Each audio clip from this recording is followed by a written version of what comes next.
નમસ્કાર વહાલા વિદ્યાર્થી મિત્રો, આજના આ વિડીયોમાં આપણે જોવાના છીએ ધોરણ 11 વિષય સમાજશાસ્ત્રનું વાર્ષિક પરીક્ષાનું પ્રશ્નપત્ર રૂપ, પ્રશ્ન પરિરૂપ અને સંપૂર્ણ બ્લુપ્રિન્ટ આજના આ વિડીયોમાં જોવાના છીએ। તો ખાસ વિદ્યાર્થી મિત્રો આ વિડીયોને તમારે અંત સુધી જરૂરથી જોવાનો છે। તો ચાલો વિદ્યાર્થી મિત્રો તમારો વધુ ટાઈમ વેસ્ટ ન કરતા આજના આ વિડીયોની શરૂઆત કરીએ।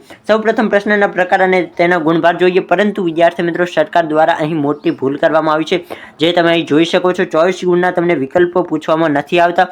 એક મને કઈ રીતે ખબર, તો તે આ તમે પ્રશ્નપત્રના પરિરૂપને જ અહીં જોઈ શકો છો। પ્રશ્નપત્રનું જે માળખું સરકાર દ્વારા આપવામાં આવ્યું છે તેમાં તમે જોઈ શકો છો કે 16 માર્કના વિકલ્પો છે, પરંતુ સરકારે આ શા માટે ભૂલ કરી કે કઈ રીતે ભૂલ થઈ ગઈ એ તો ખબર નથી। બાકી તમારે અત્યારે આને ગણવાનું નથી। હું તમને સૌપ્રથમ જણાવી દઉં કે કયા કયા પ્રકરણમાંથી કેટલા ગુણનું પૂછાવાનું છે। અને વિદ્યાર્થી મિત્રો તમે આ જોઈ શકો છો, અને જો તમારે આની પીડીએફ જોઈતી હોય, આ સંપૂર્ણ બ્લુપ્રિન્ટને સમજવી હોય તમારે સારી રીતે, તો તમે આની પીડીએફ ડાઉનલોડ કરી શકો છો।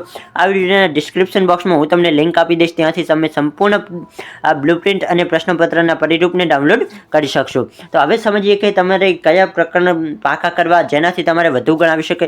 જો માત્ર ને માત્ર તમારે પાસ થવું છે તો પણ કયા પ્રકરણ કરવાના એ સંપૂર્ણ માહિતી આજના વિડીયોમાં હું તમને ખાસ આપવાનો છું। સૌપ્રથમ પ્રકરણનું નામ અને તેનો ગુણભાર આપેલો છે। જનરલ વિકલ્પ સાથે છે અને જનરલ વિકલ્પ વિના। પ્રકરણ 1 છે જેમાંથી 15 ગુણનું પૂછાશે, પ્રકરણ 2 માંથી 10 ગુણનું, પ્રકરણ 3 માંથી 15 ગુણનું, પ્રકરણ 4 માંથી 13 ગુણનું, પ્રકરણ 5 માંથી 11 ગુણનું, પ્રકરણ 6 માંથી 15 ગુણનું, પ્રકરણ 7 માંથી 13 ગુણનું, પ્રકરણ 8 માંથી 15 ગુણનું। તો આ રીતે તમને દરેક પ્રકરણમાંથી અલગ અલગ ગુણનું પૂછવાનું છે।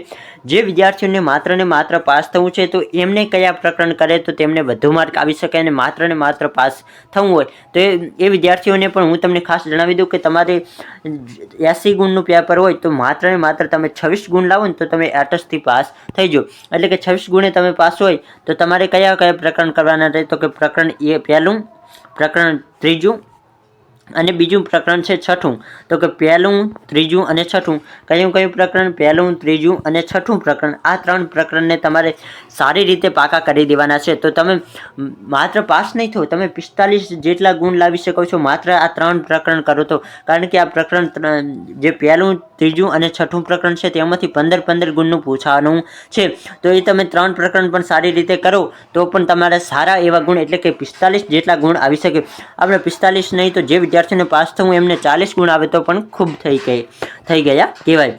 આગળ વાત કરીએ પ્રશ્નપત્રનું સંપૂર્ણ માળખું એકવાર જોઈ લઈએ।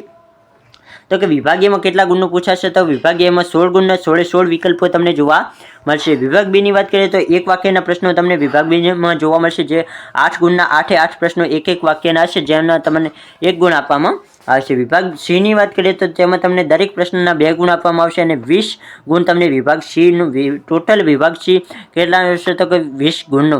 આમાં તમારે કોઈ પણ 10 પ્રશ્નો લખવાના હશે। તમને અહીં અથવાવાળા પ્રશ્નો પણ વિભાગ C થી જોવા મળશે।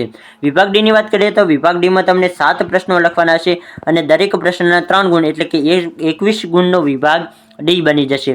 અહીં પણ તમને વિદ્યાર્થી મિત્રો અથવાવાળા પ્રશ્નો જોવા મળશે। તો તમને જે પણ પ્રશ્નો ફાવતા હોય તે તમે કોઈ પણ 7 પ્રશ્નો લખી શકો છો।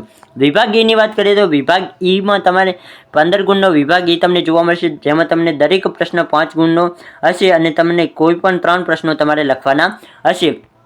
તો આ રીતે વિદ્યાર્થી મિત્રો સંપૂર્ણ બ્લુપ્રિન્ટ તમને જોવા મળશે। અહીં છે નમૂનાનું પ્રશ્નપત્ર, તો તમે એકવાર નમૂનાના પ્રશ્નપત્ર પર નજર ફેરવી શકો છો। તમને આનાથી ખબર પડશે કે કેવું તમારું પ્રશ્નપત્ર આવશે। અને જો તમારે સંપૂર્ણ પ્રશ્નપત્રના સોલ્યુશન જોઈતું હોય, તમારે ધોરણ 11ના દરેક વિષયના paper solution, most IMP paper solution કહેવાય તે જોતા હોય તો તમે મને કોમેન્ટ બોક્સમાં લખીને જણાવી શકો છો। તો હું તેના ઉપર એક ડિટેલમાં વિડીયો બનાવવાનું, દરેક વિષયનામાં તમને પેપર સોલ્યુશનના વિડીયો લાવવાની કોશિશ કરીશ। અત્યારે પરીક્ષાનો સમય તો બહુ જ નજીક છે, તેમ છતાં પણ જો તમે કમેન્ટ બોક્સમાં લખશો તો હું જરૂરથી આના ઉપર પણ એક વિડીયો બનાવી દઈશ। તો તમે આ વિદ્યાર્થી મિત્રો સંપૂર્ણ બ્લુપ્રિન્ટના નીચે વિડીયોના ડિસ્ક્રિપ્શન બોક્સમાં આપેલી લિંક ઉપરથી પીડીએફને ડાઉનલોડ કરવી હોય તો કરી શકો છો। આજનો વિડીયો પસંદ આવે તો વિડીયોને લાઇક કરો, વધુમાં વધુ આ વિડીયોને શેર કરો। આપણી યુટ્યુબ ચેનલ ઉપર પહેલી વાર આવે તો જરૂરથી ચેનલને સબસ્ક્રાઈબ કરો। ફરી મળી આવે કોઈક નવા વિડીયો સાથે, ત્યાં સુધી આવજો।